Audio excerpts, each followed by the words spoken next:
আমার আল্লাহ রাব্বুল আলামিন কোরআনুল কারীমে কত সুন্দর করে ওয়াজ করে দিলেন।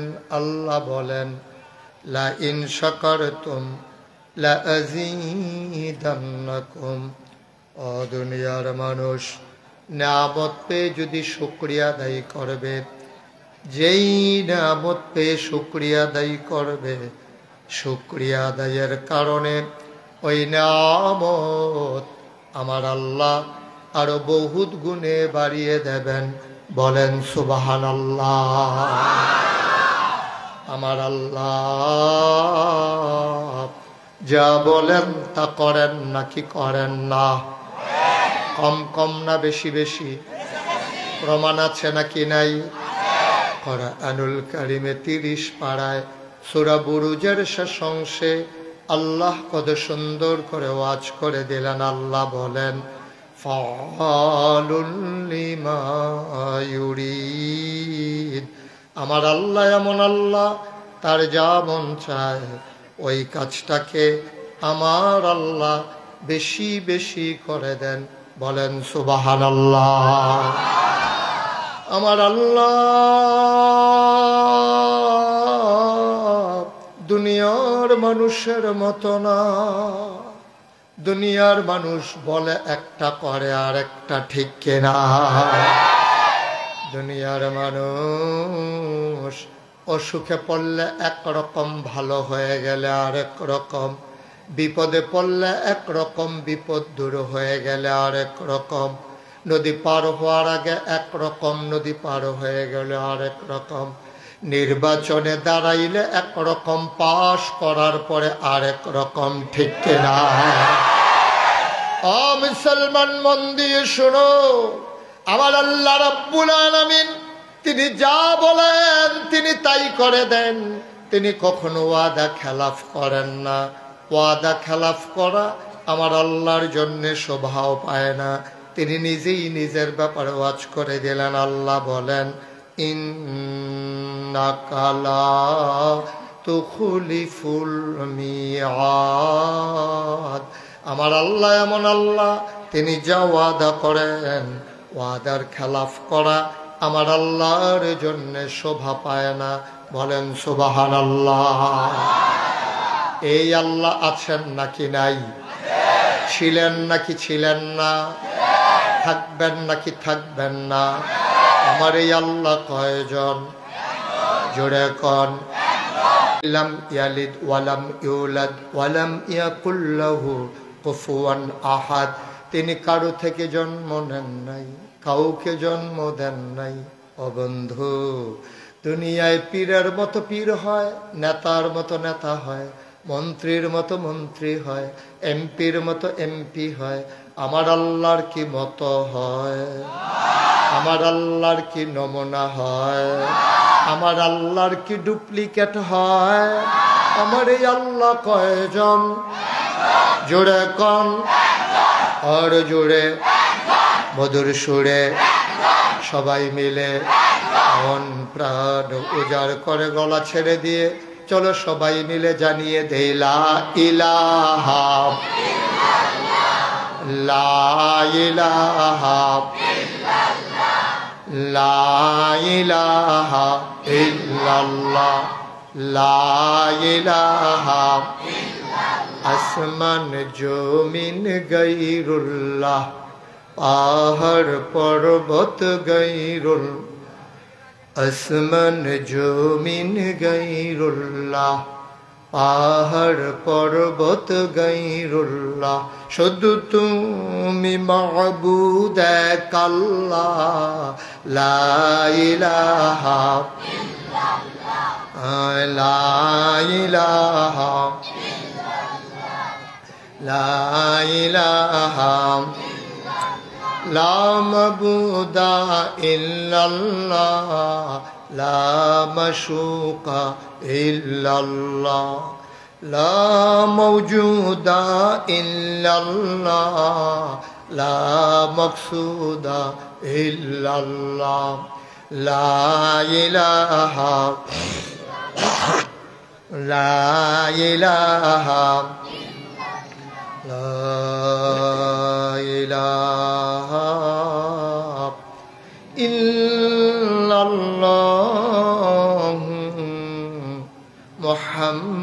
মুহাম্মাদুর রাসূলুল্লাহ সাল্লাল্লাহু আলাইহি ওয়াসাল্লাম।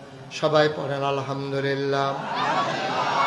বন্ধুরা আমার, ভাইরা আমার, আমার আল্লাহ রাব্বুল আলামিন এই দুনিয়ার ভেতরে আপনাকে আমাকে মানুষ করে বানানোর পরে এমনে এমনে ছেড়ে দেন নাই। কোন পথে গেলে জান্নাত, কোন পথে গেলে জাহান্নাম, কোন পথে গেলে লাভ আর কোন পথে গেলে লোকসান, কোন পথে ভালো, কোন পথে মন্দ, কোন পথে কল্যাণ, কোন পথে অকল্যাণ, কোন পথে শিরক বেদাত, কোন পথে তাওহীদ রিসালাত আর কোন পথে ইসলাম জানানোর জন্য আমার আল্লাহ যুগে যুগে মানুষদের মাঝ থেকে যাচাই করে, করুণা করে, মায়া করে একদল উত্তম চরিত্রের মানুষ যাদের জীবনে গুনাহ নাই, গুনাহ হওয়ার সম্ভাবনাও নাই, এমন একদল মানুষকে আমার আল্লাহ আমাদের জন্য নবী এবং রাসূল করে পাঠাইছেন। বলেন সুবহানাল্লাহ। বন্ধুরা আমার, ভাইরা আমার, এই দুনিয়াতে আমরা মানুষ ছিলাম না। এই দুনিয়াতে ছিল জিন আর ফেরেশতা। জিনেরা মারামারি কাটাকাটি করলো, ঝগড়া বিবাদ করলো। আল্লাহ বড় রাগ করলেন, ফেরেশতা পাঠাইয়া জিনদেরকে পিটাইয়া আল্লাহর জমিন আল্লাহ খালি করে দিলেন। আল্লাহর জমিন আল্লাহ খালি রাখবেন না, তিনি ইমার্জেন্সি অ্যাসেম্বলি কল করলেন, সংসদের জরুরি অধিবেশন। সেখানে স্পিকার হলেন স্বয়ং আল্লাহ, মেম্বার অফ পার্লামেন্ট, এমপি হলো সমস্ত ফেরেশতারা। বলেন সুবহানাল্লাহ। আমার আল্লাহ সবাইকে ডাকলেন, ফেরেশতারা একসাথে হয়ে গেলেন। আল্লাহ তাবারক ওয়া তাআলার কাছে জানতে চাইলেন, মাওলা রাব্বা কারীম, কেন ইমার্জেন্সি অ্যাসেম্বলি কল করেছেন, কেন আমাদেরকে ডেকেছেন? আলোচনা হয়েছে লক্ষ কোটি বছর আগে। আমরা কালুপুরের মানুষ, আমরা যেন জানতে পারি ১৫০০ বছর আগে আমার আল্লাহ আলোচনার আলোচ্য বিষয়টুকুন কোরআনুল কারীমে ১৫০০ বছর আগে নবী মুহাম্মদুর রাসূলুল্লাহ সাল্লাল্লাহু আলাইহি ওয়াসাল্লাম, নবীর নাম শুনলে কি পড়তে হয়? দুই একবার না বারবার? দুই একদিন না প্রতিদিন? দুই এক সপ্তাহ না প্রতি সপ্তাহ? দুই এক মাস না ১২ মাস?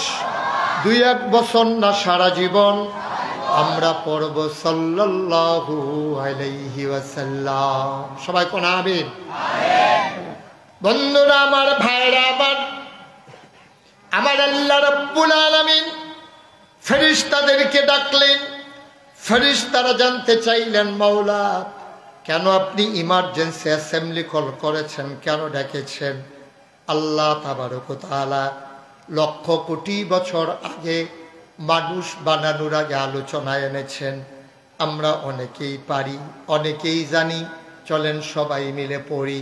কোরআনে ঢোকার আগে মারদুদ শয়তান থেকে ফানাহ চাই, যিনি রহমান, যিনি রহিম, তার নামে চলেন শুরু করি। সবাই পড়ি। আউযু বিল্লাহি মিনাশ শাইতানির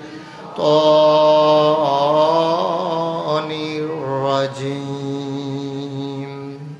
বিসমিল্লাহির রাহমানির রাহিম। ইন্নী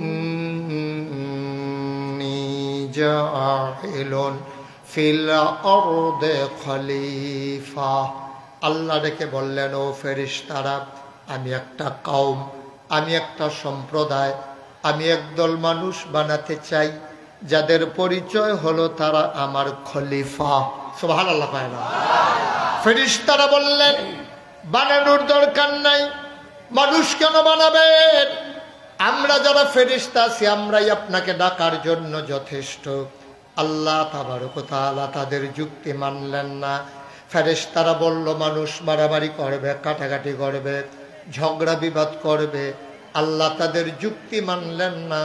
আল্লাহ ঘোষণা করে দিলেন, ইন্নী আ'লামু মা লা তা'লামুন, আমি যা জানি তোমরা তা জানো না। বলেন সুবহানাল্লাহ। মানুষ বানানো হয়ে গেল। এখন প্রশ্ন হলো, মানুষ আল্লাহর কি কাজে লাগে? কালুপুর জমিনে এই সুন্দর একটা প্যান্ডেল করেছেন, সামান্য একটা প্যান্ডেল। তাকিয়ে দেখেন ডাইনে বামে সামনে পেছনে, এই প্যান্ডেল টানাতে অসংখ্য খুঁটি ব্যবহার করা হয়েছে, ধর্নার বাঁশ দেওয়া হয়েছে, রশির বাঁধ দেওয়া হয়েছে। তারপরে একটু বাতাস আসলে সব লন্ড ভন্ড হয়ে যাবে। এটুকু একটা সামিয়ানা টানাইতে যদি এত খুঁটি লাগানো লাগে, খোলা আকাশের নিচে দাঁড়িয়ে কখনো তাকিয়ে দেখেছেন নাকি? এ বিশাল বড় আকাশ আল্লাহ বানালেন, অথচ একটা খুঁটিও আমার আল্লাহ ব্যবহার করেন নাই। ঠিক কিনা? এটা আওয়াজ দিয়ে বলা যায় না? যারা মঞ্চে আছে তারা না বসলেও চলবে না? মঞ্চে যারা বসে আছে ওনারা যে বৈশা রয়েছে ঘুমায় নাই, এটাই তো বেশি নাকি? আওয়াজ দেওয়া লাগবে তো। বলেন সুবহানাল্লাহ। বলছে আমি কিন্তু অনেক মাহফিলে মঞ্চে বৈশা কথা বলে না কেন, এই জন্য মঞ্চের থেকে নামাইয়া নিচের থেকে বলে যারা তাদেরকে উঠাইয়া নিয়ে বসাইছি। সুতরাং খুব সাবধানে আওয়াজ করে বললেন, আল্লাহ যেন কবুল করে। সবাই পড়ে আমিন। প্যান্ডেল তো ভরে যাওয়ারই কথা, ভরেই গেছে, পূর্ণ হয়ে গেছে। যাদের সামনে অনেক ফাঁকা জায়গা আছে এই একটু আগাইয়া বসে। বাচ্চাগুলো তো মারাত্মক বিরক্ত করতেছে আমাকে, তোমরা এদিকে এই দিক সেদিক তাকাইতেছো কেন? এই জন্য অষ্ট মাহফিলে কয়বার বলছি শুধু আমার দিকে তাকাই থাকবা। কেন অষ্ট মাহফিলে? বিরক্ত করার জন্য? একজন এদিক সেদিক তাকাবা না, শুধু সামনের দিকে তাকাই থাকবা। যাদের সামনে ফাঁকা জায়গা আছে একটু আগাইয়া বসেন, পেছনে লোক জায়গা হচ্ছে না। আল্লাহ যেন সবাইকে বসার সুযোগ দান করে। যারা আগাইয়া বসবে, তার আগাইয়া বসার কারণে তার ভাই যখন জায়গা পাবে, আল্লাহ যেন জান্নাতে তার ভাইয়ের জন্য এবং আপনাদের জন্য সবার জন্য কোনো জায়গা ছেড়ে দেয়। সবাই কোনা হবে। আহা, তোমরা বলছিলাম ওই দিকে তাকাইতে, শুধু আমার দিকে তাকাই থাকবেন। এত ছোট বাচ্চা, ওরা তো বুঝেও না। ওই যে কথা বলতেছে দুইজন, এত কথার ভিতর দিয়েও কথা বলতেছে। আপনি একটু সামনে এসে বসেন, এদিক দিয়ে একজন সামনে আসেন, আপনি আসেন সামনে, ওই যে মাঝে এসে বসেন। বাচ্চারা কথা বলতে দিয়েন না, একটু আসেন সামনে, এই ফাঁকে বসেন। হ্যাঁ, জায়গা দাও ওনাকে। হ্যাঁ, যদি কেউ কথা বলে আপনি বুঝে বুঝে না করে দিয়েন, আর যদি না শুনে তাহলে অন্য কিছু করেন। সবাই পড়ে না আমিন। আরো জোরে। আর জন্যাই তুমি আর একবারও দাঁড়াবা না, রেকর্ড হোক অথবা না হোক, তুমি আর মোবাইল ধরার জন্য দাঁড়াবা না। ওকে? আপনারা ক্যামেরাম্যান যারা আছেন, ইউটিউবার, আমি মারাত্মক বিরক্ত হই এটাতে। কেউ দয়া করে দাঁড়াবেন না, রেকর্ড হলেও ভালো না হলেও ভালো, কোনো সমস্যা নাই। আল্লাহ যেন কবুল করে। সবাই পড়ে আমিন। এই যে এত বড় আকাশ বানালেন আল্লাহ, কোথাও খুঁটি আছে? কথা বলেন আছে? আমি তো মোটামুটি বাংলাদেশে অনেক জায়গায় গিয়েছি। আমি খাগড়াছড়ি একবার গিয়েছিলাম মাহফিলে। ওখানকার যিনি এমপি, উনি আমাকে বললেন যে হুজুর, সারা বাংলাদেশের সবচেয়ে উঁচু যে পাহাড় তার নাম হইল আলুটিলা। ওই আলুটিলার উপরে টাইংডং, যেটা আপনি আরে কি বলছে কেউ কারাডাং, সেই তাই এই আলুটিলা, ওটা কি আপনি দেখতে চান? আমি বললাম শুনলাম এটা নাকি অনেক উঁচু। জি হুজুর অনেক উঁচু, এবং আমাদের লোক আছে প্রশিক্ষিত, ওরা আপনাকে ধরে ধরে উঠাবে। যেই কথা সেই কাজ। আমাকে ওঠানো শুরু হলো। আমি অনেক উপরে উঠলাম, উঠে দেখলাম আকাশের মেঘগুলো যেন হাত দিয়ে ছোঁয়া যায়। আমি এদিক সেই দিক খুঁজতেছিলাম। এমপি সাহেব আমাকে বললেন, হুজুর কি খুঁজতেছেন? আমি বললাম আমি দেখতেছি আকাশ টানানোর জন্য কোনো খুঁটি টুটি আছে নাকি, এটা একটু তালাশ করতেছি। ওরা বলছে যে হুজুর আমরা আগে দেখছি, এখানে কোনো খুঁটি টুটি নাই। অচাপাইয়ের মুসলমান, সামান্য একটা প্যান্ডেলটা নিয়েছ, কতগুলো খুঁটি তোমরা ব্যবহার করেছ, ধর্নার বাঁশ দিয়েছ, রশির বাঁধ দিয়েছ, এত বড় আকাশ টানালেন মাওলা, অথচ একটাও খুঁটি নাই কোথাও। এবার যদি জানতে চাও, শুধু কি আকাশ না, আকাশ বানালেন খুঁটি ছাড়া, জমিন বানালেন সমতল করে, পাহাড় বানালেন পেরেকের মাথা করে, পৃথিবী যেন নড়ে চড়ে না উঠে। তুমি যদি বলো পেরেক কই, আমি বলবো মাটির নিচে। তুমি যদি বলো পেরেকের মাথা কই, আমি বলবো খাগড়াছড়ি, বান্দরবন, রাঙ্গামাটি, ময়নামতি ক্যান্টনমেন্ট, ময়মনসিংহের গারো পাহাড়।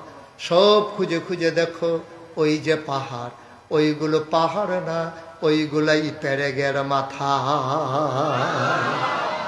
আকাশ বানালো খুঁটি ছাড়া, জমিন বানালো সমতল করে, পাহাড় বানালো পেরেকের মাথা করে। শুধু কি তাই? কলো কলো বেগে বয়ে যাওয়া নদী, নদীর ভিতরে পানি, পানির ভিতরে মাছ, নদীর কিনারে গাছ, গাছের ভিতরে ফুল, ফুলের পরে ফল, নারিকেল গাছের মাথায় ডাব, ডাবের ভিতরে শরবত, আখের ভিতরে রস। সুবহানাল্লাহ কয় না? সব যিনি বানালেন, আমরা মাওলাকে জানতে চাই, ও রব্ব করিম, আপনি কেন মানুষ বানিয়েছেন? আকাশ বানাতে মানুষ নেন নাই, নদী কাটতে মানুষের সাহায্য নেন নাই, পূবের সূর্য পশ্চিমে নিতে মানুষ লাগে না, আর উত্তরের হিমেল হাওয়া নিতে মানুষ লাগে না। কেন আপনি মানুষ বানিয়েছেন? আল্লাহ কয়, ও বান্দা, আমি কেন মানুষ বানিয়েছি জানতে চাও? কোরআন খুলো, কোরআন পড়ো, কোরআন বুঝো। আল কোরআনের ভেতরে ১,৫০০ বছর আগে আমি আল্লাহ বলে দিয়েছি আমি কেন মানুষ বানিয়েছি। বলেন সুবহানাল্লাহ। আমি কোরআন খুলে দেখি, ৩০ পারা কোরআন, ১১৪টা সূরা, সবচেয়ে বড় সূরার নাম সূরা বাকারা, ২৮৬টা আয়াত, ৪০টা রুকু। আমি ২-১ পৃষ্ঠা পাঠ করে অপর পৃষ্ঠায় যখন গেলাম, দেখি আল্লাহ কয়, কোরআনুল কারিমে কত সুন্দর করে আল্লাহ ওয়াজ করে দিলেন, ইয়া আইয়ুহান নাসু উবুদু রাব্বাকুম আল্লাযী খালাকাকুম ওয়াল্লাযীনা মিন ক্বাবলিকুম লাআল্লাকুম তাত্তাকুন। ও দুনিয়ার মানুষ, তোমরা জানতে চাও আমি কেন মানুষ বানিয়েছি? উবুদু, তোমরা ইবাদত করো। আমি বলি কার? রব্বাকুম, যিনি তোমাদের রব। আমি বলি রব কে? রব চিনো না? যিনি তোমার সৃষ্টিকর্তা, পালনকর্তা, জীবনদাতা, বিধানদাতা, হায়াতদাতা, মৌতদাতা, রিজিকদাতা, যিনি রহমান, যিনি রহিম, যিনি সত্তার, যিনি গাফফার, যিনি আইয়ুব, যিনি ওয়াদুদ। সুবহানাল্লাহ কয় না? তিনি তোমার রব, যিনি তোমার সব। সুবহানাল্লাহ কয় না? রব তো তিনি, সৃষ্টি করেছেন যিনি, রব তো তিনি, যিনি মালিক, যিনি খালেক। ও মুসলমান, তুমি যদি বলো খালেক মানে কি, আমি বলবো সৃষ্টিকর্তা। তুমি যদি বলো মালিক মানে কি, আমি বলবো রাজাদিরাজ। তুমি বলো সত্তার, আমি বলবো যিনি ঢেকে রাখেন গোনা। তুমি যদি বলো আইয়ুব, যিনি পর্দা দিয়ে রাখেন। তুমি যদি বলো ওয়াদুদ মানে কি, আমি বলবো প্রেমময়। কিন্তু তুমি যদি বলো রব মানে কি, পৃথিবীর যত বড় বড় মনীষী অতিবাহিত হয়েছেন, যত ডিকশনারি লেখা হয়েছে, রব কারে কয় এক শব্দ রব বুঝিয়ে বলা যাবে না। রব কারে কয় একবার যদি জানতে চাও রব কারে কয়, কমপক্ষে 5টা লাইন লাগবে রব বুঝাইতে, ঠিক কিনা? এই যে ভাই, এই যে ভাই, এই ডোরা কাটা গেঞ্জি, এই যে দিকে তাকান, উঠছেন কেন? উনি বুঝেই নাই কোন হুজুরের ওয়াজ শুনতে শুনতে আসছে, উনি এটা আন্দাজি করতে পারে না। এখানে এটা কি উঠার মাহফিল নাকি? একটা লোক উঠবেন না দয়া করে। একেবারে পিন পতন নিস্তব্ধতার মাঝে কথা হবে, খরগোশের মতো কান খাড়া করে, মাছের মতো নিষ্পলক নয়নে আমরা কথা শুনবো ইনশাআল্লাহ। আল্লাহ যেন কবুল করে, সবাই পড়ে আমিন। তাইলে এক শব্দে খালেক বোঝানো যায়, মালেক বোঝানো যায়, সত্তার বোঝানো যায়। কিন্তু আপনি যদি বলেন রব কারে কয়, রব বুঝাইতে গেলে কমপক্ষে 5টা লাইন লাগবে। কয় লাইন? কথা কন, কয় লাইন? আমি একটা একটা করে বলি আর আপনি গনে যাবেন। বান্দার যা দরকার, রব কারে কয় আমরা বুঝাইতেছি। রব কারে কয়? কয় বান্দার যা দরকার। বান্দা মানি কারা? আমরা। আমাদের যা দরকার কয় লাইন হলো? আপনারা কোনে কোনে যাবেন, আমি লাইন বলে যাব, আপনারা 1 2 বলে যাবেন। বান্দার যা দরকার, দরকারি জিনিসটা, দরকারের সময়, পরিমাণ মতো, চাওয়ার আগে। আবার আমরা, হ্যাঁ, বান্দার যা দরকার, দরকারি জিনিসটা, দরকারের সময়, পরিমাণ মতো, চাওয়ার আগে। যিনি দিয়ে দেন তিনি হইলেন রব। আপনার কি দরকার আপনি নিজেও জানেন না, আপনার কি দরকার আপনি নিজেও জানেন না, কখন দরকার তাও জানেন না, কি পরিমাণে দরকার তাও জানেন না। ওই দরকারি জিনিসটাকে চাওয়ার আগে আপনি চাওয়াও লাগে না, আল্লাহ জানেন কখন দরকার। ওই দরকারি জিনিসটা দরকারের সময়, চাওয়ার আগে, পরিমাণ মতো যিনি দিয়ে দেন তিনি হইলেন রব। বলেন সুবহানাল্লাহ। আচ্ছা, এখন যদি বলেন যে হুজুর এমন কি জিনিস যে আমার দরকার আমি জানি না, এমন জিনিসও আছে? হ্যাঁ আছে, এমন জিনিসও আছে আপনার যা দরকার আপনি নিজেও জানেন না। আপনি দুনিয়াতে এমনি এমনি আসেন নাই। আপনার আব্বা আপনার আম্মা যখন বিবাহ বন্ধনে আবদ্ধ হয়েছে, মধুর ভাসর ঘরে যখন তাদেরকে দেওয়া হয়েছে, মধুর মিলনে যারা যখন লিপ্ত হয়েছে, বাবার পিঠ থেকে, মায়ের বুক থেকে 2 ফোঁটা পানি সবেগে নির্গত হয়ে মায়ের ইন্টেন্সিভ কেয়ার, মায়ের সুরক্ষিত দুর্গ, মায়ের রেহেমের ভিতরে 2 ফোঁটা পানি একসাথে হয়ে গেল। মেডিকেল সায়েন্স বলে পিতার পানির ভিতরে থাকে শুক্রাণু, মায়ের পানির ভিতরে থাকে ডিম্বাণু।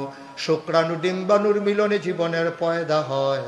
তারা যখন মধুর মিলনে লিপ্ত হলো, বাবার পিঠ থেকে আর মায়ের বুক থেকে সবেগে নির্গত হয়ে মায়ের রেহেমের ভিতরে ইন্টেন্সিভ কেয়ারে 2 ফোঁটা পানি ঢুকে গেল। ফোঁটা পানি হয়ে গেল ফোঁটা রক্ত, ফোঁটা রক্ত হয়ে গেল টুকরা গোস্ত, টুকরা গোস্ত প্রলম্বিত হলো, আস্তে আস্তে বড় হলো, নাক হলো, মুখ হলো, চোখ হলো, কান হলো। এবার আল্লাহ ফুক দিয়ে তোমার ভিতরে রূহ ঢুকিয়ে দিলেন, আল্লাহ ফুকে দিলেন রূহ। এবার তোমার চোখের পলক পড়ে, তোমার হাত নড়ে, তোমার হাঁটু মায়ের কলিজায় গুতা মারে, তুমি আবার মানুষ হয়ে যাচ্ছ তিল তিল করে। তোমার ভিতরে রূহ দেওয়া হয়ে গেল, তুমি আস্তে আস্তে বড় হচ্ছ। এখন তোমার খাবারের দরকার, তোমার বাবাও জানে না তুমি খাবা কি, তোমার মাও জানে না তুমি খাবা কি। তোমার মায়ের পেটের ভিতরে দিয়া তোমার বাবা চলে গেছেন বিদেশে, বাড়ির সব খবর নেয়, তুমি পেটের ভিতরে কি খাও তোমার আব্বা একবারও ফোন দিয়ে জিজ্ঞেস করে না। তোমার মা রান্না করে, ঘরের সবাই দেখাশোনা করে, কিন্তু পেটের বাচ্চা খাবে কি মায়ের খবর নাই। তুমি তো বলতেও পারো না, তুমি তিল তিল করে বড় হও, তোমার খাবারের দরকার, বাবার খবর নাই, মায়ের খবর নাই। আল্লাহ বলে তোমাদের খবরের দরকারও নাই, বান্দা আমার চিন্তাও আমার। বান্দা কার কথা না, বান্দা কার? বান্দা আমার চিন্তাও আমার। মোবাইল দেখে পকেটে ঢুকা। বান্দা আমার চিন্তাও আমার। বান্দা খাবে কি এই চিন্তা মা করা লাগবে না, বাবা করা লাগবে না, আমি করতেছি। বান্দা নিজেও জানে না, মাও জানে না, বাবাও জানে না কখন দরকার, কি পরিমাণ দরকার, কি দরকার। চাওয়ার আগে ওই আল্লাহ রাব্বুল আলামিন মায়ের নাভির সাথে সন্তানের নাভির কানেকশন লাগাইয়া মায়ের যে রক্তটা বের হয়ে যেত মাসে মাসে, ওই রক্তটাকে বন্ধ করে আল্লাহ নাভি দিয়া কানেকশন লাগাইয়া সন্তানের পেটে ঢুকিয়ে দিলেন। এই জন্যই তিনি রব। বলেন সুবহানাল্লাহ। তুমি মায়ের পেটের ভিতরে কি খাবা এই চিন্তাও যিনি করেন তিনি হইলেন রব। আবার বলো দেখি, তাইলে আমাকে তোমাকে যিনি বানালেন তিনি কে? তাইলে আমি আল্লাহর, আপনি আল্লাহর, আমরা সবাই আল্লাহর। এই জমিন কার? জোরে কয় না কার?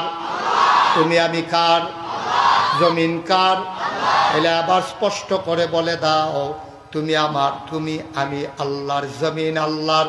এই জমিনের ভেতরে বিধান চলবে কার? আমি আল্লাহ, তুমিও আল্লাহ, এই জমিন আল্লাহ, সুতরাং এই জমিনে যদি বাঁচতে চাও, জমিনে যদি শান্তি চাও, জমিন যদি এগিয়ে নিয়ে যেতে চাও, অশান্তির দাবানল থেকে শান্তির হিল্লোল যদি বহিয়ে দিতে চাও, গোটা পৃথিবীতে শান্তি যদি ফিরিয়ে দিতে চাও, তাহলে যেতে হবে যার কাছে, তার নাম হচ্ছে আল্লাহর বিধান কোরআনুল কারীম। ঠিক কিনা বলো? আর বাইরে যাওয়ার কোনো সুযোগ নাই।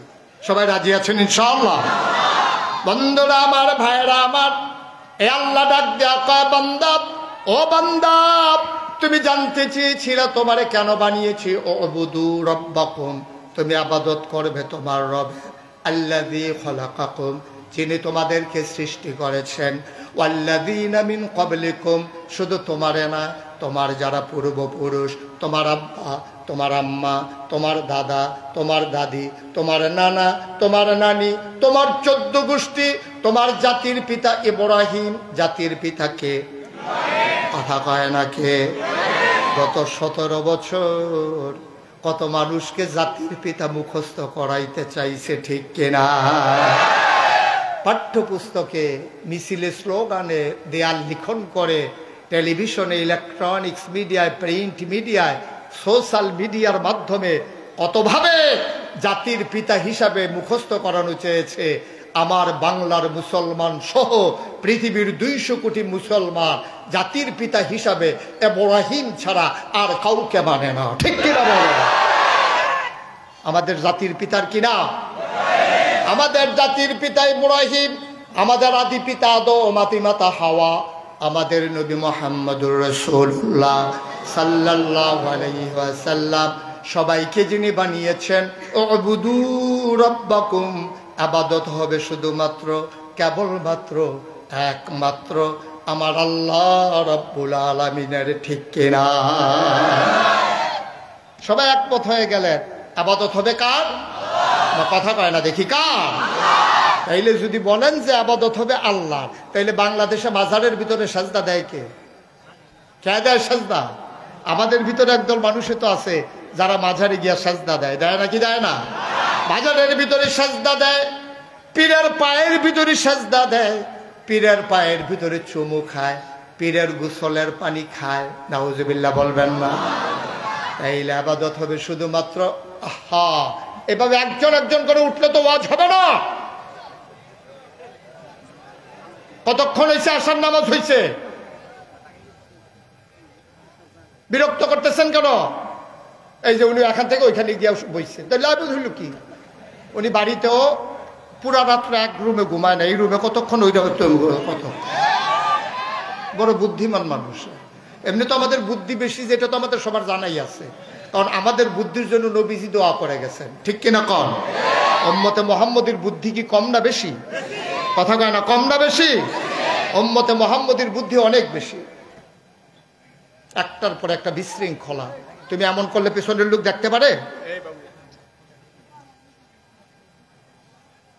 কোনো বিরক্ত করা যাবে না। অনেক দূর সফর করে এসেছি, আমি এত দূরে আসতে চাই না। আমি শুধু কুমিল্লাতে ওয়াজ করলে আরো যদি 50 বছর হায়াত পাই, আর আল্লাহ যদি আমার বাঁচাই রাখে, এরপরে যদি কুমিল্লাতেই ওয়াজ করি, আমার আর বাইরে যাওয়া লাগবে না ইনশাআল্লাহ। তারপরেও আমি ছুটে এসেছি। আমাদের তোহা ভাই আমাকে বড় বেশি মহব্বত করেছেন। আপনাদের সুহেল না, কে গেছিল আমাকে আনতে? সুহেল। এমন করে ধরছে, আমি আর না করতে পারি নাই, এই জন্য দূরে আসা। এত দূরে আসা লাগে না, তারপরেও যেহেতু এসেছি, আমাকে একটু সুযোগ করে দিতে হবে। আল্লাহ যেন কবুল করে। সবাই কোন আমিন? জুড়ে, আরো জুড়ে। আমরা কি বোকা না বুদ্ধিমান? বুদ্ধিমান। আমাদের বোকা আর কেউ নাই। ওই যে স্বাধীনতার সময় 71 সালে সব বোকা মারা গেছে, এখন সব বুদ্ধিমান হয়ে গেছি আমরা। আমাদের এত বুদ্ধি। কথা একটা মনে পড়ছে, এটা বললে ফেলবো নাকি? বললেই ফেলাই না। ইউটিউবে আমার ওয়াজ শুনেন, কে কে দেখে একটু হাত উঠান তো। ও বাবা, আমার কথা কি ওইখানে বুঝেন আপনারা? আচ্ছা ঠিক আছে, কিছু কিছু অনুবাদ করে দেওয়া লাগে না? সবাই পড়ে না আমিন। তো যে কথাটা বলছিলাম, আমরা সাংঘাতিক বুদ্ধিমান। এই এই পৃথিবীতে একজন বড় শাসক ছিল, অত্যাচারী শাসক, সাংঘাতিক অত্যাচারী। অনেক আলেমকে হত্যা করেছে, অনেক মানুষকে গুম করেছে। আপনারা মনে করছেন আমি একজন মহিলার নাম বলবো না? না, এটা পুরুষের ভিতরে একজন পাওয়া গেছে। ওনার নাম ছিল হাজ্জাজ বিন ইউসুফ। কি নাম? কথা কয় না, হাজ্জাজ বিন। হাজ্জাজ বিন ইউসুফ একজন বড় শাসক, তিনি খুব অত্যাচারী শাসক ছিলেন। উনি অনেক মানুষকে হত্যা করছেন, অনেক মানুষকে গুম করেছেন, অনেক আলেমকে তিনি হত্যা করেছেন। তো ওনার ওয়াইফ, ওনার স্ত্রী একদিন ওনাকে বলতেছে যে আপনি তো বড় খারাপ মানুষ, আপনার সাথে সংসার করতেছি, কারণ বাচ্চা কাচ্চা হয়ে গেছে, এখন আর যাবো কই, এই জন্য আপনার সাথে সংসার করতেছি, আপনি কিন্তু সাংঘাতিক খারাপ মানুষ। উনি মনে খুব কষ্ট পাইলেন, মানুষ খারাপ কয়, আমার ওয়াইফ শুদ্ধ আমারে খারাপ কয়, আজব কারবার তো দেখি। উনি বললেন আমি কি বেশি খারাপ? নাইলে আপনি রাস্তায় গিয়া ছদ্মবেশে আপনার পরিচয় না দিয়া আপনি একটু মাস্ক লাগাইয়া একটু ঘুইরা দেখেন আপনারা মানুষ কি কয়। এখন এই লোক মনে করলো ঠিক আছে আমি একটু যাচাই করে আসি। মনে করেন আসছে আপনাদের কালুপুর আইসা, কালুপুর না, হ্যাঁ কালুপুরে আসছে, আইসা দেখে যে এক লোক ভিক্ষা করতেছে। তো উনি গিয়া বলতেছে, ওনার সামনে আইসা একজন বলতেছে ভাই ভিক্ষুক, আইসা বলতেছে ভাই যা পারেন কিছু ভিক্ষা দিয়ে। তো বাদশাহ হাজ্জাজ বিন ইউসুফ যে সে ভিক্ষুক তো আর চিনে না, তো ভিক্ষুক আইসা হাজ্জাজ বিন ইউসুফের কাছে যখন ভিক্ষা চাইছে, তো হাজ্জাজ বিন ইউসুফ বলতেছে তুমি যে ভিক্ষা চাইতেছ, তুমি কি জানো এই দেশের যে রাজা ওনার কি নাম? কয় নামটাই মুখে নিয়েন না, সাংঘাতিক খারাপ মানুষ, এই লোকের নামও আমরা মুখে নেই না। কয় সে কি খুব খারাপ? কয় খারাপ মানে কি, এই লোক তো এমন জঘন্য খারাপ, বুঝেন না আমরা নাম ওনার মুখে নেই না। এখন হাজ্জাজ বিন ইউসুফ বুঝে ফেলছে, দেখছো আমার তো খুব ঘৃণা করে। তা হাজ্জাজ বিন ইউসুফ বলতেছে আচ্ছা তুমি যে এখন বললা যে হাজ্জাজ বিন ইউসুফ খুব খারাপ মানুষ, রাজা বাদশাহ খুব খারাপ মানুষ, উনি যদি তোমার সামনে দাঁড়ায় জিজ্ঞেস করে যে উনি কেমন মানুষ, তখন তুমি কি বলবা? তো ভিক্ষুক খুব চালাক ছিল, ও বুঝে ফেলছে এইটাই হাজ্জাজ বিন ইউসুফ। ও যে হয়তো জিজ্ঞেস করছে, সামনে দাঁড়াইয়া জিজ্ঞেস করলে কি করবা, বুঝে গেল এইটাই সেই লোক। এখন তো উনি ভয় পেয়ে গেছে, উনি বলছে যে এইভাবে মানুষ হত্যা করে, আর ওনার সামনে দাঁড়াই আমি বলছি যে উনি খুব খারাপ মানুষ, আমাকে তো ছাড়বে না, এখন কি করব? এখন ভিক্ষুক চুপ মেরে চিন্তা করতেছে কি বলা যায়। এখন ভিক্ষুক বলতেছে ভাই যদি হাজ্জাজ বিন ইউসুফ আমাকে জিজ্ঞেস করে মানুষটা কেমন, আমি বলবো সপ্তাহে আমার মাথা 2 দিন খারাপ থাকে, আজকে হইল প্রথম দিন যাইতে আছে, মাথা সবসময় একরকম কাজ করে না, আজকে খুব খারাপ যাইতে আছে, তো এই জন্য কখন কি বইলা ফেলাই ঠিক নেই। হাজ্জাজ বিন ইউসুফ কয় বাইচা গেলা বুদ্ধির কারণে, নাইলে 2 টুকরা করে ফেলতাম এক কোপ দিয়ে। তাহলে আমরা কি বোকা না বুদ্ধিমান? আমরা বড় বুদ্ধিমান মানুষ। মুসলমান, আমরা বুঝে গেলাম আবাদত হবে শুধুমাত্র আল্লাহর, এই ব্যাপারে আমরা একমত হয়ে গেলাম। মুসলমান মন দিয়ে শুনো রে ভাই, এই আল্লাহ রাব্বুল আলামিন আপনাকে আমাকে এমনে এমনে ছেড়ে দেন নাই, এই আবাদত যেন সঠিকভাবে করতে পারেন, এজন্য আল্লাহ তাবারক ওয়া তাআলা যুগে যুগে নবী এবং রাসূল পাঠাইছেন। এই নবীদের মাঝে যিনি সবার সেরা, যিনি সবার শেষ, তিনি আপনার আমার নবী, নবী মুহাম্মদুর রাসূলুল্লাহ সাল্লাল্লাহু আলাইহি ওয়াসাল্লাম। আমরা আল্লাহর কাছে জানতে চাইলাম মাওলা ও রব্বে কারীম, আমরা আমাদের নবীর ব্যাপারে কি ধারণা করব?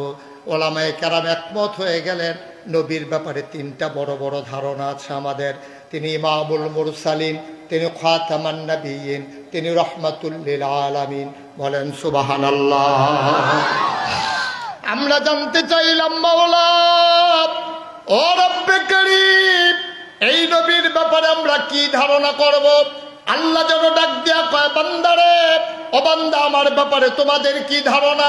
আমরা বলে দিলাম সপ্তাহের 7 দিনে, মাসের 30 দিনে, বছরের 12 মাস, সারাটা জীবন আমরা 5 ওয়াক্ত নামাজে প্রথম প্রতি রাকাতে শুরুতেই তো আপনাকে জানিয়ে দিয়েছি আলহামদুলিল্লাহি রাব্বিল আলামিন।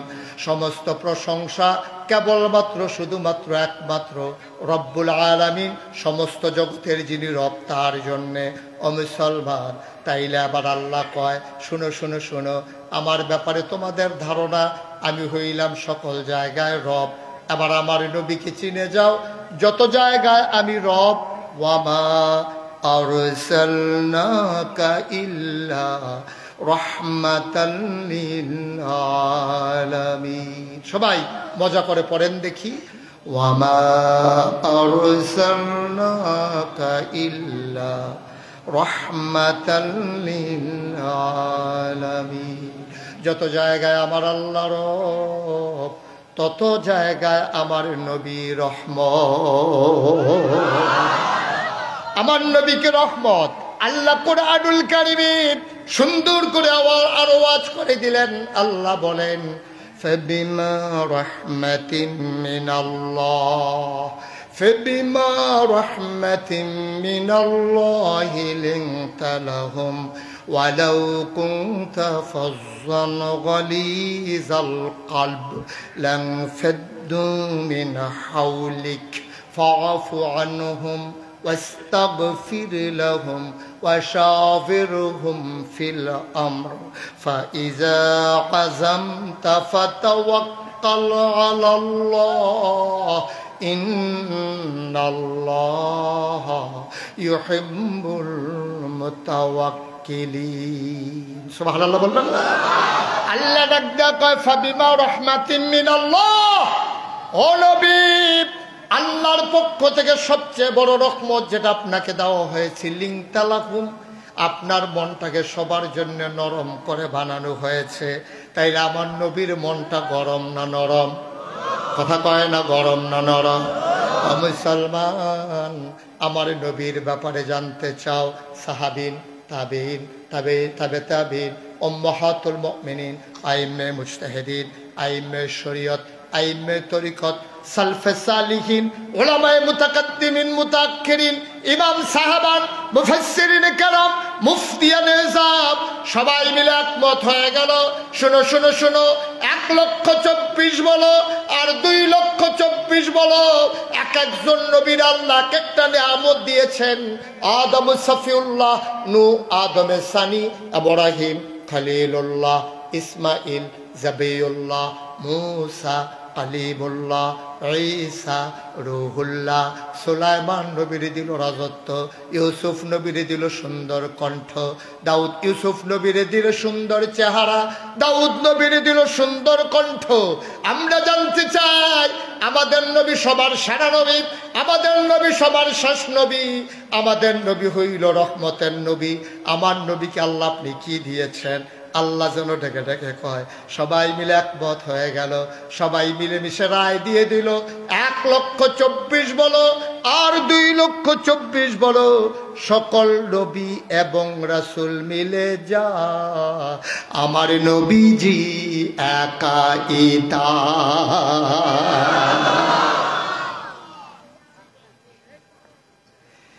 এই নবী আমার 1,500 বছর আগে দ্বীনের দাওয়াত দিলেন। সুবহানাল্লাহ কয় না?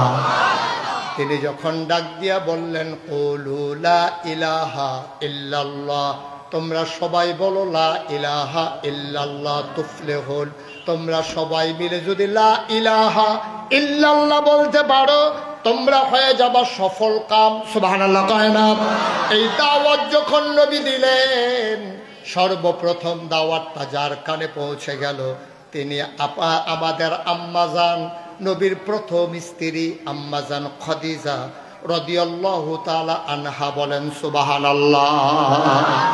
নবী হারা গুহায় ধ্যানমগ্ন। কেমন করে মানুষগুলোকে অন্ধকার থেকে আলোতে নিয়ে আসা যায়, গোমরাহি থেকে হেদায়েতে নিয়ে আসা যায়, কুফর থেকে কেমন করে ইসলামে নিয়ে আসা যায়। নবী সবাইকে যখন ভাবতেছিলেন হেরা গুহায় ভাবনারত অবস্থায়, 40 তার ছুঁই ছুঁই বয়স, 40 যখন পূর্ণ হলো, জিবরাইল আলাইহিস সালাম ওই হেরা গুহায় এসে ডাকলেন নবীকে, ও মুহাম্মদ সাল্লাল্লাহু, সবাই পড়তে হবে তো, মুহাম্মদ। জিবরাইল এসে কয়, মুহাম্মদ, আপনি আজকে থেকে মুহাম্মদ ইবনে আব্দুল্লাহ না। নবীর আব্বার নাম হইল আব্দুল্লাহ। মক্কার মানুষগুলোর পরিচয় হয় নিজের সাথে বাবার নাম মিলাইয়া। আপনার নাম মুহাম্মদ ইবনে আব্দুল্লাহ না, আজকে থেকে আপনার আসল পরিচয় মুহাম্মাদুর রাসূলুল্লাহ সাল্লাল্লাহু আলাইহি ওয়াসাল্লাম। সুবহানাল্লাহ বলবেন না? এবার নবী আসলেন হেরা গুহা থেকে আম্মাজান খাদিজার ঘরে। আম্মাজান খাদিজা দেখলেন নবীর চেহারাটা লাল, চোখ তার বড় বড়, কপালে মুক্তার দানার মতো ঘাম জমে গেছে। আম্মাজান খাদিজা বললেন, ও স্বামী আমার, আপনাকে কেউ কিছু বলেছে? আপনাকে গালি দিয়েছে, কেউ কি মারতে ধরেছে, অপমান করেছে? নবী বললেন, না, আমাকে কেউ অপমান করে নাই, মারতে ধরে নাই, কেউ কিচ্ছু বলে নাই। আল্লাহর ফেরেশতা একজন, তার নাম নাকি জিবরাইল, উনি এসে কয়, আমি নাকি আল্লাহর নবী। সুবহানাল্লাহ বলবেন না? আমি নাকি আল্লাহর নবী। আম্মাজান খাদিজা, নবীজিকে যখন বিয়ে করেন তখন নবীর বয়স 25, এখন নবীর বয়স 40, তখন আম্মাজান খাদিজার 40, এখন আম্মাজান খাদিজা 55, নবী 40, খাদিজার বয়স 55, আম্মাজান খাদিজা রাদিয়াল্লাহু তাআলা আনহা। আম্মাজান খাদিজার কাছে নবী যখন বললেন আমি নাকি নবী, তখন পর্যন্ত নবীজি 15 বছর সংসার করে ফেলেছেন। নবী কি দেখা আম্মাজান খাদিজার কাছে যেই প্রথম বললেন আমি নাকি নবী, আম্মাজান খাদিজা দ্বিতীয় কোনো প্রশ্ন করলেন না। কে বানাইলো নবী, কবে থেকে নবী, কার জন্য নবী, কতদিন থাকবে নবী, একটাও প্রশ্ন করলেন না। আম্মাজান খাদিজা সাথে সাথে রায় দিয়ে দিলেন, অবশ্যই আপনি নবী। 15 বছর সংসার করার পরে দেইখা শুইনা চইলা ফিরা বুইজা একলগে থাইকা একলগে ঘুমাইয়া চইলা ফিরা নবীর ইনসেন্ট আউট, নবীর ভিতর বাহির কোনো কিছু আম্মাজান খাদিজার কাছে গোপন ছিল না। তিনি কেমনে ঘুমান, কেমনে খান, কেমনে কথা বলেন, কি ধরনের ব্যবহার তার, সব কিছু যাই না শুই না চইলা ফিরা বুইজা শুই না আম্মাজান খাদিজা দ্বিতীয় একটা প্রশ্ন করলেন না। নবী বললেন আমি নবী, আর আম্মাজান খাদিজা বললেন অবশ্যই আপনি নবী, আর আপনি হলেন নবী, আমি হইলাম আপনার প্রথম অনুসারী। সুবহানাল্লাহ বলবেন? আমাদেরও তো স্ত্রী আছে, আছে নাকি নাই? আমরাও তো যারা বিয়ে করেছেন তাদের স্ত্রী আছে। আজকে মাহফিল থেকে বাড়িতে যাওয়ার পরে আপনি গিয়া বলবেন যে কুমিল্লার একজন পীর সাহেব আসছে, মুশতাক ফয়েজি, উনি আমাকে বইলা গেছে আমি নাকি ওলি। এটা গিয়ে বাড়িতে আপনার ওয়াইফকে বলবেন যে হুজুর বইলা গেছে আমি নাকি আল্লাহর ওলি। আপনার ওয়াইফ আপনাকে ওলি মানে না, ঠিক কিনা কন? আপনার ওয়াইফ কি বলবে জানে? আপনার ওয়াইফ বলবে বালিশ নিয়া বারান্দায় শৈলা যান, আল্লাহর ওলি আইছে, বিড়ির গন্ধে লগে হাঁটা যায় না আল্লাহর ওলি। আপনার ওয়াইফ আপনাকে আল্লাহর ওলি মানে না। যে সংসার করতে গিয়া আপনি ঘর উঠাইতে গিয়া জুমার নামাজ পর্যন্ত কাজা করেছেন, ঠিক কিনা কন? আপনি সংসার করে আল্লাহ ভুলে গেছেন। আপনি সংসার করে সুদে টাকা লাগাইছে, আপনি ঘুষ খাইয়া টাকা বানাইছে, আপনি ঘরের ভিতরে টাকার পাহাড় জমাইছে। আপনি মনে করেছেন আপনার স্ত্রী আপনার পক্ষের লোক, আপনি গিয়া বলেন যে আমি নাকি অলি। আপনার বিবি আপনাকে অলি মানে না, কারণ আপনার ইনসেন্ট আউট, আপনার ভিতর বাহির স্বভাব চরিত্র সব উনি জানে। উনি যাই না শুই না আপনার অলি মানে না, ঠিক কিনা কন? যে বাংলাদেশে দেখছেন অনেক বড় বড় পীর সাহেব, এই পীর সাহেবের কাছে অনেকে মুরিদ হয়, কিন্তু ওনার ওয়াইফ কোনোদিন ওনার কাছে মুরিদ হয় না। উনি দুঃখ কইরা বউয়ের লোকে কইতে আছে, আহা কত মানুষ আমার কাছে মুরিদ হইল, তুমি আমার কাছে মুরিদ হইলা না। কই ওনারা তো জানে না, আমি তো জানি আপনার কারবার, আমি তো জানি আপনার কারবার। ভাইয়েরা আমার, নবীজি কেমন নবী আমার, 15টা বছর সংসার করার পরে আম্মাজান খাদিজাকে অবশ্যই আপনি নবী। আল্লাহর নবী চমকে উঠলেন, থমকে দাঁড়ালেন, আশ্চর্যান্বিত হয়ে গেলেন। তুমি কেমন করে বুঝলা আমি নবী? আম্মাজান খাদিজা কয় আপনার ভিতরে অনেকগুলা গুণ দেখেছি, যেই গুণগুলো আমি মক্কায় কোনো মানুষের মাঝে দেখি নাই। আপনি কখনো অভাবী মানুষকে খালি ফিরাই দেন না, আপনি কখনো আত্মীয়তার সম্পর্ক ছিন্ন করেন না, আপনি কখনো আমানতের খেয়ানত করেন না, আপনি কখনো ওয়াদা খেলাফ করেন না, মানুষের বোঝা আপনি বহন করে নিয়ে যান, আপনি এতিমকে ধাক্কা দিয়া ফিরাই দেন না। আপনার মাঝে অনেক গুণ, যেই গুণগুলো আমি মক্কার কোনো মানুষের মাঝে দেখি নাই। তা আপনি নবী হবেন না তো কে নবী হবে? বলেন সুবহানাল্লাহ। আপনি সাধারণ কোনো মানুষ না। আমি আর আগে 2 বার বিয়ে বসেছি, আমি স্বামীর সংসার কারে কয় সব বুঝে নিয়েছি। আপনাকে বিয়ে করা আমার কোনো দরকার ছিল না, কেন আপনাকে বিয়ে করলাম আপনি তো বুঝেন নাই। 25 বছর বয়সে আপনাকে যখন আমার ব্যবসার পার্টনার বানিয়ে নিলাম, আমার ছিল পুঁজি, ইনভেস্টমেন্ট আমার, আর শ্রম ছিল আপনার। সিরিয়াকে আপনাকে পাঠিয়ে দিলাম, গোলাম দিয়েছিলাম, খাদেমা দিয়েছিলাম আপনার সাথে দেখার জন্য আপনি কেমন। ওদের কাছে আমি জানতে পেরেছি আপনার মতো মানুষ নাকি হয় না। কাজ সবাই ভাগ করে নিয়েছে, আপনিও নাকি কাজ করেছেন। আপনি যখন ওই জমিনের উপর দিয়ে হাঁটতেন, দুপুরবেলা প্রচণ্ড রোদ যখন আপনার মাথার উপরে পড়ে, আপনি নাকি রোদের মাঝে হেঁটে যান, আপনার মাথায় গরম লাগে না। সবাই অবাক বিস্ময়ে তাকিয়ে দেখেছে আপনি রোদের মাঝে দিয়ে হেঁটে যান, আর আকাশের মেঘের টুকরা আপনার মাথার উপরে ছায়া দিয়া দিয়া যায়।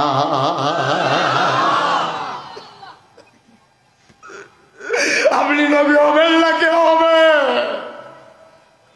আপনি যখন মরুভূমির উপর দিয়ে হাঁটেন, এবড়ো থেবড়ো কোনা বেরো হওয়া পাথরগুলা যখন আপনার পায়ের নিচে পড়ে যায়, আপনি হরদম সে হেঁটে যান, আপনি পা বাড়িয়ে হেঁটে যান, আপনি একবারের জন্য ব্যথা পান না।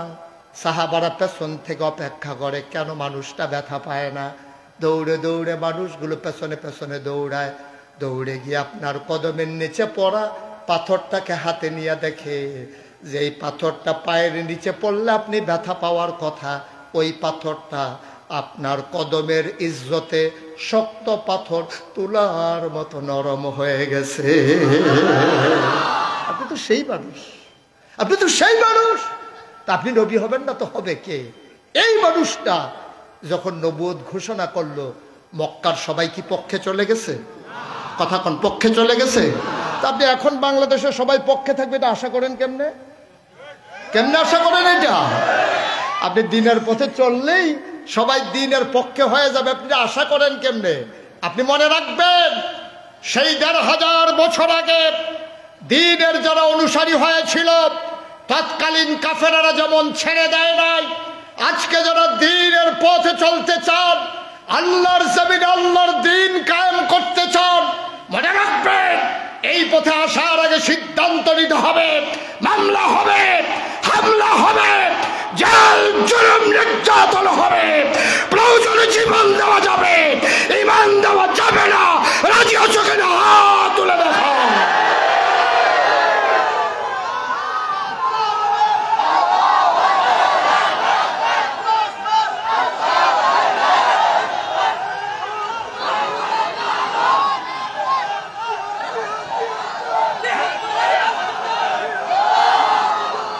সবাই পড়েন আমিন, জোরে পড়েন আমিন।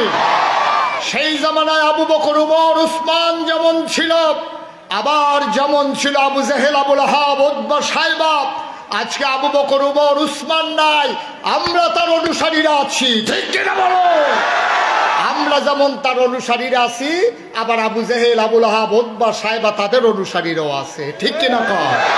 তাদের বংশধর এই বাংলাদেশে আছে। সুতরাং একচেটিয়া আপনি বিজয় পেয়ে যাবেন আশা করার কোনো দরকার নাই, লড়াই করেই বাঁচতে হবে। ঠিক কিনা বলেন? সুতরাং এই সিদ্ধান্ত নিয়ে আমাদেরকে নবীকে ছেড়ে দেন নাই। সোনার মানুষটা নবী 40 বছর বয়স পর্যন্ত মক্কার মানুষগুলো রায় দিয়ে দিল আপনার মতো মানুষ হয় না, আপনি আল আমিন, আপনি সাদেক। ওই মানুষগুলা কালুপুরের তারা বলে নাই, এখনকার মানুষও বলে নাই। ১৫০০ বছর আগে মক্কার মানুষেরা নবীর নবুয়ত পাওয়ার আগে সবাই মিলে সাক্ষী দিয়েছে আপনি আল আমিন। ঠিক কিনা? ওরাই বলেছে আপনি সাদেক। আবু জেহেল নবীর কাছে বালসামানা আমানত রাখতেন। কাফেরেরা বলতো ওনাকে নবী মানেন না, আমানত রাখেন কেন ওনার কাছে? আবু জেহেল বুঝকি হেসে বলতো, ৭-৮ ছেড়ে আমার দ্বন্দ্ব হচ্ছে ওই দিনদারি নিয়া, আল্লাহ আর ওই দেবদেবী নিয়া। কিন্তু যতই খারাপ আমরা বলি, মানুষটা খুব আমানতদার। আবু জেহেলের মতো মানুষ রায় দিতে বাধ্য হয়েছে মানুষটা আমানতদার। আজকেও আমরা যারা দ্বীনের অনুসারী, আমরা যারা দ্বীন প্রচার প্রসারে কাজ করে যাচ্ছি, আমাদের আমানতদারি পরীক্ষায় উত্তীর্ণ হতে হবে। আমাদের কথাবার্তা, আচার আচরণ, আমাদেরকে মানুষ টিটকারি মারবে, মস্কারা করবে রাজনৈতিক কারণে, কিন্তু আমাদের চরিত্রের ব্যাপারে কথা বলার মতো কারো যেন দুঃসাহস না থাকে, এমন চারিত্রিক এক উন্নতিতে আমরা আরোহণ করতে হবে। ঠিক কিনা বলেন? আমাদের লেনদেন হবে সুন্দর স্বচ্ছ, আমাদের চলাফেরা হবে সুন্দর স্বচ্ছ, আমাদের দোকানদারি হবে একেবারে উজরে সঠিক দেওয়া। আমরা যখন দোকান বাকি খাবো সময় মতো আবার টাকা ফেরত দিয়ে দেব। আত্মীয়তার সম্পর্ক ছিন্ন করব না, আমানতের খেয়ানত করব না, ওয়াদা খেলাফ করব না, গরিব কোনো মানুষ আসলে খালি ফিরাই দেব না। আল্লাহর নবী ১৫০০ বছর আগে নবীর দ্বীনের দাওয়াত যখন দেওয়া শুরু করলেন, অমুসলমান বারবার তারা নবীকে বাধাগ্রস্ত করলো, পাথর মারলো, উটের নাড়ি বুড়ি চাপাই দিল, নবীকে গলার ভিতরে চাদর দিয়ে পেঁচিয়ে হত্যা করতে চাইল, নবীরে তারা রাখতে চাইল না, মেরেই ফেলবে। সিদ্ধান্ত হলো দারুন নাদওয়ায় তৎকালীন সংসদে আল্লাহ জানিয়ে দিলেন, জিবরাইল, ও জিবরাইল, আমার নবীকে জানিয়ে দাও মাঝরাতে আমার নবী ঘুমের মাঝে আছেন, গভীর ঘুমে মগ্ন। জিবরাইল আলাইহিস সালাম নবীর কাছে গিয়ে সালাম দিয়ে দিলেন, আসসালাতু ওয়াসসালামু আলাইকা ইয়া রাসূলুল্লাহ, আসসালাতু ওয়াসসালামু আলাইকা ইয়া হাবিবাল্লাহ, আসসালাতু ওয়াসসালামু আলাইকা ইয়া শাফিউল মুজনুবিন, আসসালাতু ওয়াসসালামু আলাইকা ইয়া রাহমাতাল লিল আলামিন। নবী বললেন, ওয়ালাইকুম আসসালাম। কেন তুমি এত রাতে ডাকো? আল্লাহর ফায়সালা হয়েছে, কাফেরারা মিটিং করেছে, আপনাকে ওরা মেরে ফেলবে। নবী গো, ও নবী, আপনি চলে যান মদিনায়, আর মক্কায় থাকা যাবে না, আল্লাহর ফায়সালা। নবী উঠলেন, আবু বকরকে ডাকলেন, লম্বা ঘটনা। তিনি চলে গেলেন মদিনায়। মদিনায় যখন চলে গেলেন, কাউকে বলে যান নাই, মুসলমান যারা তারাও জানে না। মক্কার একজন আশিকে রাসূল, নবীর বড় প্রেমিক, একটা ভালো মানুষ, সুন্দর মানুষ, ফ্যাশনেবল মানুষ, নাম ছিল আব্দুর রহমান ইবনে আউফ। সুবহানাল্লাহ কয় না? কি নাম? আব্দুর রহমান। এতটুকু মনে রাখেন, বাবার নাম মনে না রাখলেও চলবে। ওনার নাম ছিল আব্দুর রহমান ইবনে আউফ। আব্দুর রহমান জান্নাতের সুসংবাদ প্রাপ্ত একজন মানুষ। এই আব্দুর রহমান সকালবেলা উঠে নবীর ঘরের কাছে গেলেন, দাঁড়িয়ে সালাম দিলেন। ভেতর থেকে জবাব আসলো না। একটা লোক দৌড়ে বের হলেন, ডাক দেয়া, কয় কারে তালাশ করো? কয় আমার নবী কই? কয় গত রাত্রে নবী কই যেন চলে গেছে, বলে যায় নাই। আব্দুর রহমান সহ্য করতে পারলেন না। প্রতিদিন সকালে আমি নবীরে না দেখলে আমার ঘুম, আমার শান্তি হয় না। নবী নাই, গেল কই? আব্দুর রহমান বুঝে ফেলছে নবী বোধহয় আর মক্কায় নাই। তিনি সারাটা দিন অপেক্ষা করলেন। সন্ধ্যা যখন হয়ে গেল, সূর্য যখন হারিয়ে গেল পশ্চিম আকাশে, গরুগুলো চলে গেল গোয়াল ঘরে, পাখিরা নিরাপদ আশ্রয়ে, বেওয়ারিশ কুকুরগুলো নিরাপদ আশ্রয়ে, ছোট্ট শিশুরা মায়ের বুকে বুক রেখে ঘুমায়, প্রিয়তম স্বামী প্রিয়তমা স্ত্রীকে নিয়ে ঘুমায়, কেউ যাক না নাই। আব্দুর রহমান আস্তে করে ঘর থেকে বের হলেন, টাকার পোটলা নিলেন, কাপড় চোপড় নিলেন, সামান্য কিছু খাবার নিলেন।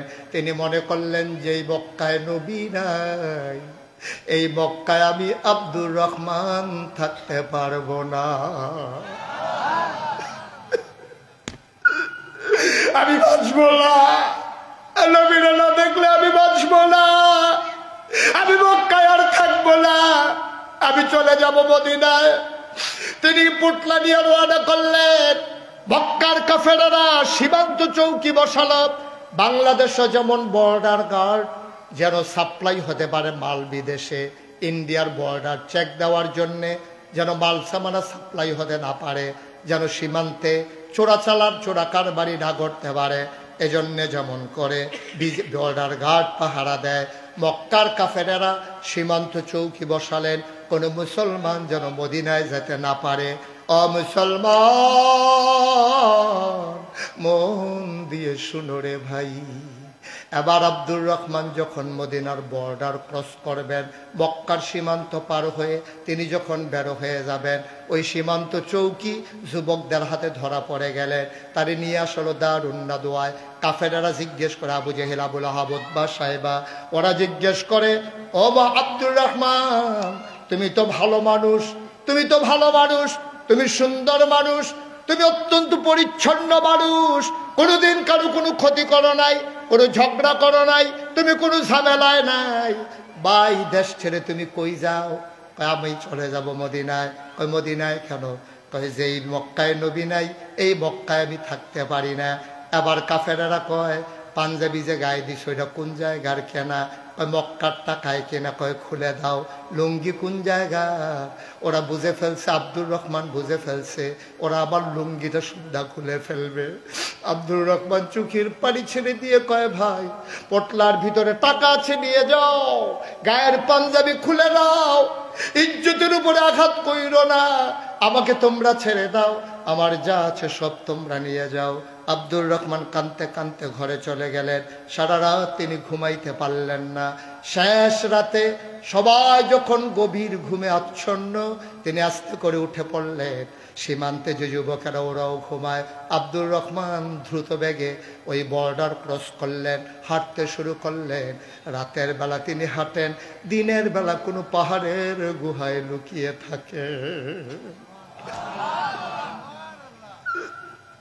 এমনি এমনি ইসলাম পাও নাই, এমনি এমনি ইসলাম পাও নাই।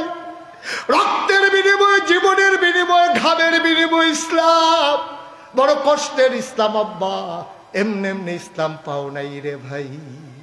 আব্দুর রহমান রাতের বেলা হাঁটে, দিনের বেলা পাহাড়ের গুহায় ঘুমায়। হাঁটতে হাঁটতে ঘুরতে ঘুরতে খাওয়া নাই, গোসল নাই, ঘুম নাই, চোখ তার চলে গেছে গর্তে, গালের হাড্ডি বের হয়ে গেছে, পরনে কাপড় নাই, ধরা পড়ে যাবে এই ভয়ে কাপড়ও আনতে পারে নাই। দিন যায় রাত যায়, পথ আর ফুরায় না। একদিন শেষ রাত্রে তিনি একটা খেজুর বাগানে গিয়ে লুকালেন। সারাদিন থাকবেন, সকালবেলা আবার হাঁটবেন।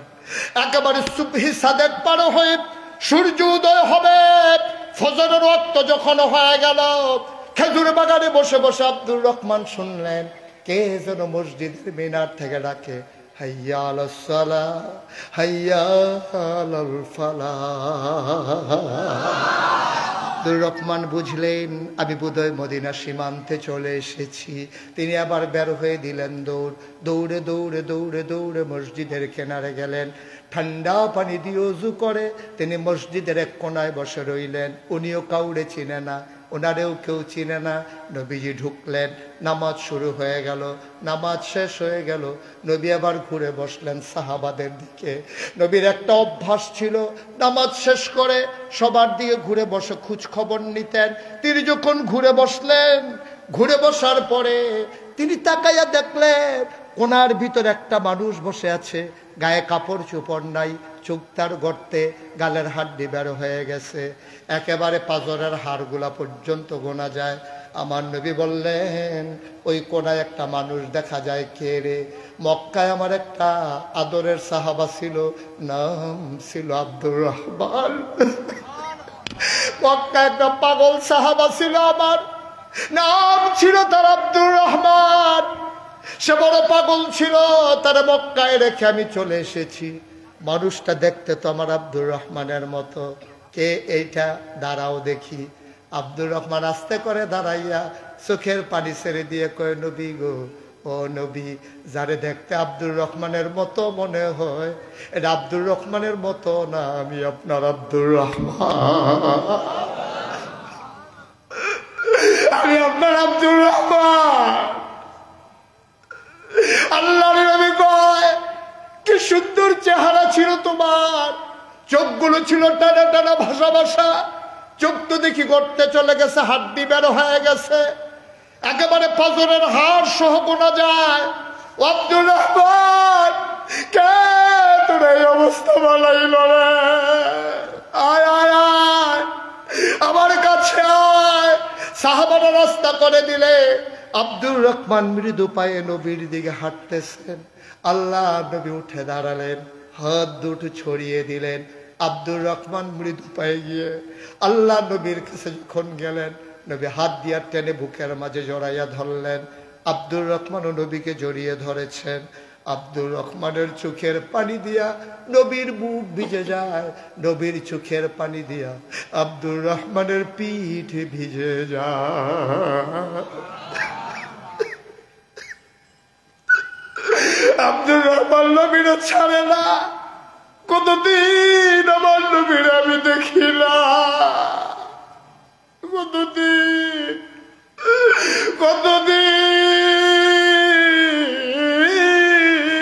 আমি দেখিলাম। আব্দুর রহমান হাউমাউ করে কান্দেন, নাক দিয়ে ঘষে ঘষে নবীর গায়ের জান্নাতি দিতেছে, জান্নাতি গ্রান আমার নবীর গায়ে। আব্দুর রহমান নাক দিয়ে ঘষে ঘষে আমার নবীর জান্নাতি গ্রান নেয়। আল্লাহর নবীও ছাড়ে না, আব্দুর রহমানও ছাড়ে না। কিছুক্ষণ পর আব্দুর রহমান ডাক দেয়া কয়, নবী আমার, ও নবী বলেন তো দেখি আমার অপরাধটা কি? কোনোদিন কাউরে ধমক দেই নাই, কোনোদিন কারো টাকা মেরে দেই নাই, কোনোদিন কারো উপর অত্যাচার করি নাই, কোনোদিন কেউ খালি হাতে আমার কাছ থেকে ফিরে যায় নাই, কোনোদিন আমি ঝগড়া করি নাই। ও নবী, ওরা আমার পাঞ্জাবিটা খুলে রেখে দিছে, ওরা আসতে দেয় নাই, ওরা আমার আসতে দেয় না, ওরা আটকে ফেলেছিল। আমি সারা রাত না ঘুমাইয়া সাথে চুরি করে লুকাইয়া লুকাইয়া আমি মদিনায় এসেছি গো নবী। আমি ঘুমাইতে পারি নাই, আমি খাইতে পারি নাই। আমার অপরাধটা কি? আমি কি অন্যায় করেছিলাম? কেন ওরা আমার এমন করে অত্যাচার করলো? কেন তারা আমাকে আটকে রাখলো? আল্লাহ নবী কান্দে আর কয়, আব্দুর রহমান, অপরাধ তো তোর আর আমার একটাই অপরাধ। আল্লাহ না কোরআনে বলেছেন, অপরাধ কি আর আলাদা নাকি? যেই কারণে আমি নবী মক্কায় থাকতে পারলাম না। আমার জন্ম মক্কায়, আমার শৈশব মক্কায়, আমার কৈশোর মক্কায়, আমার তারুণ্য মক্কায়, আমার যৌবন মক্কায়। আমি বিয়ে করলাম মক্কায়, নিজের বাড়ি মক্কায়, শ্বশুর বাড়ি মক্কায়, ব্যবসা করলাম মক্কায়, লেনদেন করলাম মক্কায়, চললাম ফিরলাম মক্কায়, বংশধর সব আমার মক্কায়। আমি থাকতে পারলাম না মক্কায়। তোর আর আমার তো একটাই অপরাধ, যে কারণে আমি থাকতে পারলাম না, তুইও সেই কারণে থাকতে পারিস নাই। আব্দুর রহমান কই, ইয়া রাসূলুল্লাহ, আমাদের অপরাধটা কি? কোরআনুল কারীমে আল্লাহ তাবারক ওয়া তাআলা 30 পারায় সূরা বুরুজে কত সুন্দর করে আল্লাহ ওয়াজ করে দিলেন, ওয়ামা নাকামু বিনহুম ইল্লা আইয়ুমিনু বিল্লাহিল আজিজিল হামিদ। অপরাধ একটাই, কোনো অপরাধ নাই। তোমরা কারো সম্পদ লুণ্ঠন করো নাই, তোমরা চুরি করো নাই, তোমরা ডাকাতি করো নাই। অপরাধ তোমাদের একটাই, এক আল্লাহর উপরে আমরা ঈমান এনেছি, ঠিক কিনা? যে অপরাধের কারণে 1500 বছর আগে আমার নবী মক্কায় থাকতে পারেন নাই, আব্দুর রহমানকে থাকতে দেওয়া হয় নাই, আবু বকর উমর উসমান আলী মক্কা ছেড়ে চলে আসা লাগলো। অপরাধ একটাই, 1500 বছর পরে আজকেও যারা নির্যাতনের শিকার, নিপীড়নের শিকার, মিথ্যা ট্রাইব্যুনাল দিয়া আমার নিরপরাধ মানুষগুলোকে একটাই অপরাধের কারণে ফাঁসি কাস্টে ঝুলানো হয়েছে, তারা এক আল্লাহর উপরে ঈমান এনেছে, ঠিক কিনা? কোনো অপরাধ নাই, একটাই অপরাধ, এক আল্লাহর উপরে আমরা ঈমান এনেছি। ও মুসলমান, ঘটনা এখানেই শেষ না। এবার আল্লাহর নবী আব্দুর রহমানকে ছেড়ে দিলেন। কথা মনে আছে নাকি? আব্দুর রহমানকে ছেড়ে উঠে দাঁড়ালেন। এবার ডাক দেয়া কয়, ও মদিনার সাহাবারা, গত কিছুদিন আগে তোমাদের সবাইকে একজন একজন করে ভাই দিছিলাম, এখন তো আমার আব্দুর রহমান আসছে, কে তোমরা তারে দিনই ভাই বানাই নিয়ে যাবা? তার মক্কায় অনেক সম্পদ ছিল, বাড়ি ছিল, ঘর ছিল, স্ত্রী ছিল, সন্তান ছিল। মদিনায় তার কিচ্ছু নাই, গায়ের কাপড়টাও নাই, কে আছো তারে ভাই বানাই নিবা? একজন কয়েক নবী যখন বললেন, কে আছো একজন দাঁড়াও, মসজিদে নববীর কয়েকজন মানুষ লাফ দিয়ে দাঁড়িয়ে গেল। নবী বললেন, সবাই দাঁড়ালে আমি দেব কারে? একজন দাঁড়াও। সবাই দাঁড়িয়ে যায়। নবী বললেন, একজন। আবার সাহাবারা কয়, ইয়া রাসূলুল্লাহ, আপনি যাকে বলবেন সেই দাঁড়াবে। আপনি যদি বলেন একজন, আমরা তো সবাই ওনারে নিতে চাই, আমার ভাই বানাইতে চাই। আবার একজনকে নবী বললেন, সাদ ইবনু রবিয়া কই? কই ইয়া রাসূলুল্লাহ লাব্বাইক, এই তো আপনার সাদ এখানে আছে। কয় তোমায় তো তখন ভাই চাইছিলা, দিতে পারি নাই, এই আব্দুর রহমানকে তোমার ভাই বানাই দিলাম। চলে গেলেন দরে দরে বাড়িতে, কাঁধে ধরে হাত দিয়া আব্দুর রহমানকে বাড়িতে নিয়ে গেলেন। বাড়ির সামনে দাঁড় করাইয়া সাদ ইবনু রবিয়া কয়, ভাই আপনি এখানে একটু দাঁড়ান, এই বাড়িটা আমার, একটু দাঁড়ান, আমি আসতেছি বাড়ি থেকে। উনি বাড়িতে গেলেন, লম্বা একটা রশি নিয়ে আসলেন, এনে বললেন, এটা আমার বাড়ির সীমানা, আর ওই সীমানা হলো এইটা, আপনি এখানে দাঁড়ান, আমি ওই পার্শ্বে যাই, বাড়িটা একটু মাপতে হবে। তিনি এখানে দাঁড়িয়ে রইলেন। সাদ বাড়ির ওই মাথায় চলে গেলেন। দৌড়ে দৌড়ে ওই মাথায় যাওয়ার পরে বলতেছেন, আব্দুর রহমান ভাই আপনি দাঁড়াই থাকেন, আমি আসতেছি। রশির ওই মাথা নিয়ে আসলেন, মাঝামাঝি যেখানে, ওখানে খুঁটি বসানো হলো। আব্দুর রহমান কয়, কি করতেছেন? কয়, ভাই আমার আব্বার ঘরে আমি একটাই সন্তান, আমার পুরাটা বাড়ি ছিল, নবীজি এখন আমার একটা ভাই দিছে, এই জন্য বাড়িটা দুই ভাগ করলাম, এক ভাগ আপনার, এক ভাগ আমার। ইসলাম, ইসলাম কারে কয়? এটাই ইসলাম। আমি একা এখন তো আর ভোগ করতে পারবো না, আপনি না আমার ভাই, তো অর্ধেকটা দিতে হবে না আপনাকে, এই জন্য বাড়ির সীমানা ঠিক করে নিলাম, অর্ধেকটা আপনার, অর্ধেকটা আমার। ভাই এটা কি করতেছেন? পাগলামি। এটা পাগলামির এই নিয়ম, আপনি আমার দিনই ভাই, আপনি আমার কাছে অংশ পাও না। কয় বুঝলাম বুঝলাম, চলেন আবার বাড়িতে যাই। কয় ভাই জায়গা ভাগ হয়েছে, ঘর তো ভাগ হয় নাই, আমার বাড়িতে দুইটা ঘর আছে, একটা আপনার একটা আমার। কয় ঠিক আছে, আর কিচ্ছু লাগবে না, একটু বসেন, আমি ঘর থেকে আসি। আবার ঘরে গেলেন। সাদ ইবনু রবিয়া, ওনার দুইজন স্ত্রী ছিল, দুইজন স্ত্রীকে তিনি ডাকলেন, ডেকে বললেন, আল্লাহ আমার একটা ভাই দিছে। আপনি ভাই পেলেন কই? আপনি না এক ছেলে আপনার বাবার ঘরে। কই নবী আমার আর একটা ভাই দিছে, বড় সুন্দর ভাই আব্দুর রহমান। এখন আমার ভাইয়ের মক্কায় সব ছিল, মদিনায় কিচ্ছু নাই, এখন বিয়ে করতে গেলে অনেক টাকা লাগবে, আমি দুই বউ নিয়ে ঘুমাবো, আমার ভাই বউ ছাড়া থাকবে, এটা কোন যায় মানে না। আমি চিন্তা করেছি আমার এক বউ তালাক দিয়ে দেব, আমার এক ভাই যেন কম খরচে বিয়ে করতে পারে। তোমাদের ভিতরে আমি একজনকে তালাক দিতে চাই। ছোট বউ বলে, বড় বউকে দিয়ে দেন, আমি ছোট আছি, আপনার সাথে থাকি। এবার আব্দুর রহমান, ওই সাদ ইবনু রবিয়া, কোরআনের সেই আয়াত মনে পড়ে গেল, লান তানালুল বিররা হাত্তা তুনফিকু মিম্মা তুহিব্বুন। আল্লাহকে যে ভালোবাসে সেই জিনিসটাই আল্লাহর ভালোবাসা পাওয়া যাবে যদি প্রিয় জিনিসটাকে কুরবানি দেওয়া যায়। ও ছোট বউ, তোমারে তো আমি বড় পছন্দ করি, আমি যদি তোমারে রেখে ওই পুরান বউকে, আগের বউকে তালাক দেই, তাইলে পছন্দেরটা আমি রাখলাম, আমার ভাইকে অপছন্দেরটা দিলাম, এটা হবে না।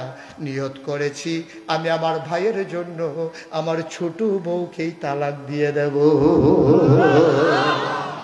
যেই কথা সেই কাজ, তালাক দিয়ে দেওয়া হলো।